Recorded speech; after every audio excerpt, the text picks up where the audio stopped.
প্রচার করবে, যখন সনাতনীদের জাগ্রত হবে সারা, তখনই জানবেন সনাতনী যখন এক হবে। এই যে ধান্দাবাজি রাজনীতি, তোষণবাজি রাজনীতি এবং হচ্ছে ইসলাম বা মুসলমান তোষণের যে রাজনীতি, তার থেকে হিন্দুদের যখন সচেতন জ্ঞান ফিরবে, গীতার জ্ঞান ফিরবে, একটাই কথাই আমি বলছি, ধর্ম রক্ষতে রক্ষতম, অর্থাৎ আমার ধর্মকে যে রক্ষা করবে, আমার সনাতনীকে যে স্বীকৃতি দেবে, অর্থাৎ গণতান্ত্রিক প্রক্রিয়ায় আসতে আমি অস্ত্র না তুলতে পারি, কিন্তু শাস্ত্রের মাধ্যমে আমার ভোট প্রয়োগটা মানবাধিকারীভাবে সেখানেই প্রয়োগ করব।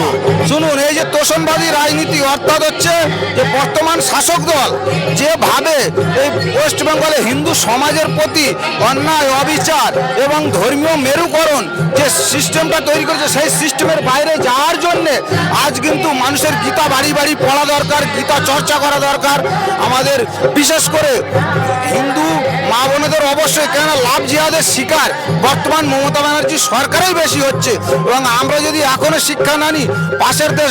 রাষ্ট্র বাংলাদেশ থেকে আমাদের শিক্ষা নিতে হবে কিভাবে হিন্দু বিতাড়িত হচ্ছে এবং হিন্দু নির্যাতন হচ্ছে।